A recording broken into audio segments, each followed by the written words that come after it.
जोहार नमस्कार। खबरें जो रहती हैं चर्चा में, खबरें जिस पर बातें होती रहती हैं, कुछ नवीनतम ताजा खास खबरों में से कुछ खबरों पर आइए नजर डालते हैं। जोहार दर्शकों, प्रस्तुत है झारखंड और देश दुनिया की बड़ी खबरें।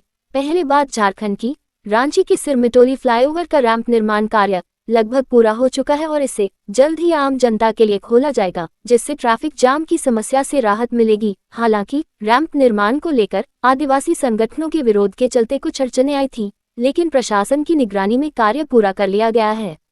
झारखंड सरकार 3 मई को अधिवक्ता स्वास्थ्य सुरक्षा योजना की शुरुआत करने जा रही है, जिसके तहत वकील और उनके परिजन 10 लाख रुपए तक का मुफ्त इलाज प्राप्त कर सकेंगे। इस योजना को कैबिनेट की मंजूरी मिल चुकी है और रांची के खेलगांव में कार्यक्रम आयोजित होगा।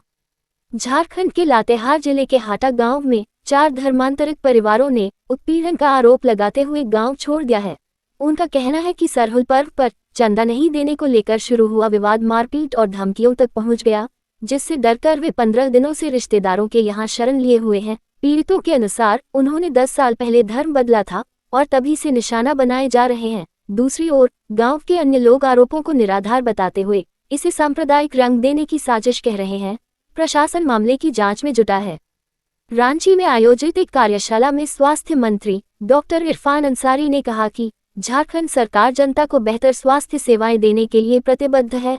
उन्होंने रिम्स की व्यवस्था में सुधार के लिए AI तकनीक के इस्तेमाल की घोषणा की और निजी अस्पतालों को मरीजों की पूरी जिम्मेदारी लेने की सलाह दी। अपर मुख्य सचिव अजय कुमार सिंह ने राज्य में स्वास्थ्य सेवाओं की चुनौतियों और उपलब्धियों को बताया। कार्यक्रम में अस्पतालों और विभाग के बीच तालमेल, गाइडलाइन अनुपालन और स्वास्थ्य योजनाओं के प्रभावी क्रियान्वयन पर जोर दिया गया।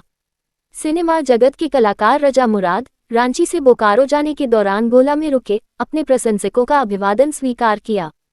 रांची के डोरंडा थाना क्षेत्र के बिरसा चौक स्थित लाइफलाइन ड्रग मेडिकल दुकान में हुई चोरी, लगभग 50,000 कैश की चोरी की घटना CCTV में कैद।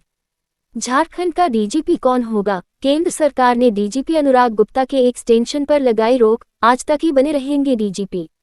लातेहार जिले में पुलिस ने बड़ी कार्रवाई करते हुए TSPC नक्सली संगठन से जुड़े 5 नक्सलियों को बालूमाथ थाना क्षेत्र के आरा जंगल से गिरफ्तार किया है। ये नक्सली एक संवेदक से रंगदारी वसूलने और हिंसक वारदात की तैयारी में जुटे थे। पुलिस की सतर्कता से वे पकड़े गए। इनके पास हथियार और गोलियां बरामद हुई हैं। सभी आरोपियों के खिलाफ पहले से कई आपराधिक मामले दर्ज हैं और अब उन्हें न्यायिक हिरासत में भेज दिया गया है।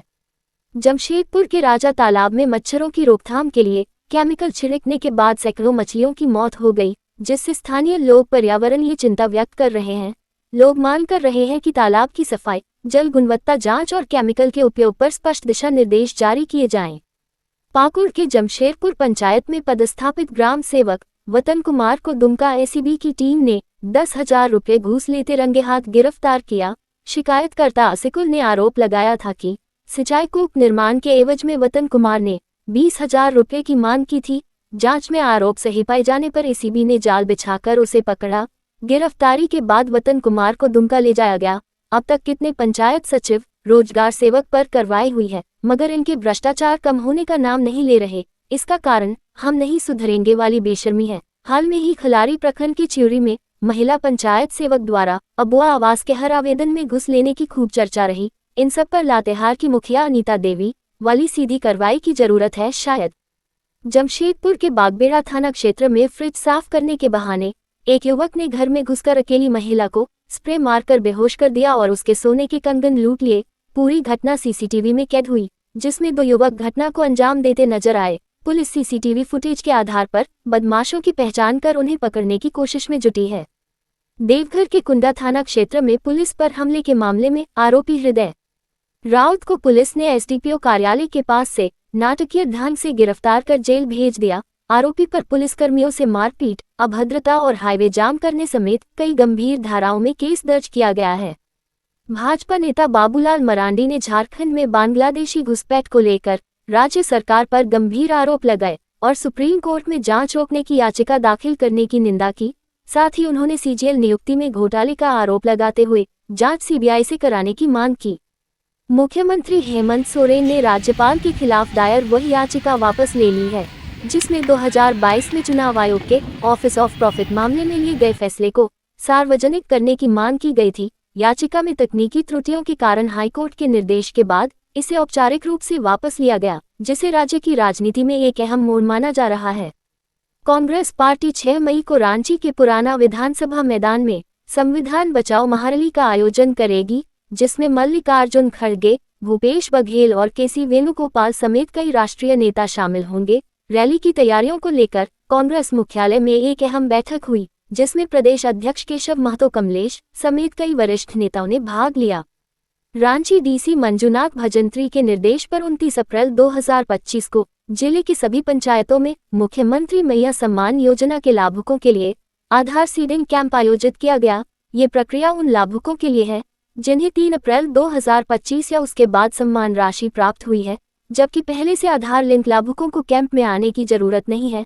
हाँ, ये बात और है कि कई जगहों पर आंगनबाड़ी सेविकाएं कॉल कर अपने घर बुला रिश्वत लेने का काम कर रही, जिस पर कार्रवाई की जरूरत है। साइबर अपराधी भी कॉल कर ठगने का प्रयास कर रहे। रांची के सुखदेव नगर में एक महिला से ठगे 16,000। राजधानी में बाइकर्स गैंग ने फिर 3 महिलाओं को चेन स्नैचिंग का शिकार बनाया, जिनमें से एक वृद्ध महिला गंभीर रूप से घायल हो गई। पहली घटना पुंदाग रोड, दूसरी सदर थाना क्षेत्र और तीसरी बीआईटी मेसरा ओपी क्षेत्र में हुई। पुलिस ने सीसीटीवी फुटेज खंगालकर अपराधियों की पहचान की कोशिश शुरू कर दी है और लोगों से सतर्क रहने की अपील की है। नई दिल्ली में ग्रामीण विकास मंत्री दीपिका पांडेय के नेतृत्व में झारखंड सरकार के प्रतिनिधिमंडल ने केंद्रीय मंत्री शिवराज सिंह चौहान से मुलाकात की। बैठक में मनरेगा, प्रधानमंत्री आवास योजना ग्रामीण और राज्य के लंबित भुगतान जैसे मुद्दों पर विस्तार से चर्चा हुई।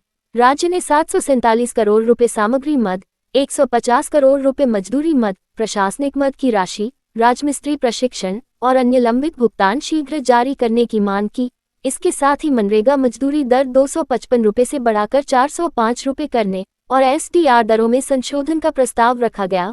पीएम आवास योजना में प्रति इकाई राशि 1.20 लाख रुपए से बढ़ाकर 2 लाख रुपए करने की भी मांग की गई। राज्य सरकार ने केंद्र से शीघ्र निर्णय लेकर योजनाओं के सुचारू क्रियान्वयन की अपील की। अब राष्ट्रीय सुर्खियां। प्रधानमंत्री नरेंद्र मोदी ने पहलगाम आतंकी हमले के बाद मंगलवार को अपने आवास पर एक उच्च स्तरीय सुरक्षा बैठक की अध्यक्षता की।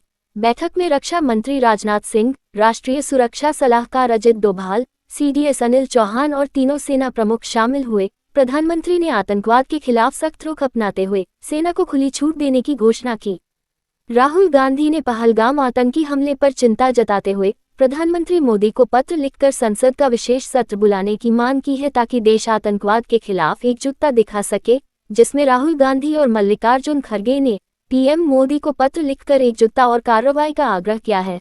वहीं जदयू ने राजनीति से ऊपर उठकर एकता दिखाने की बात कही और केंद्र सरकार द्वारा पाकिस्तान के खिलाफ उठाए जा रहे सख्त कदमों का समर्थन किया।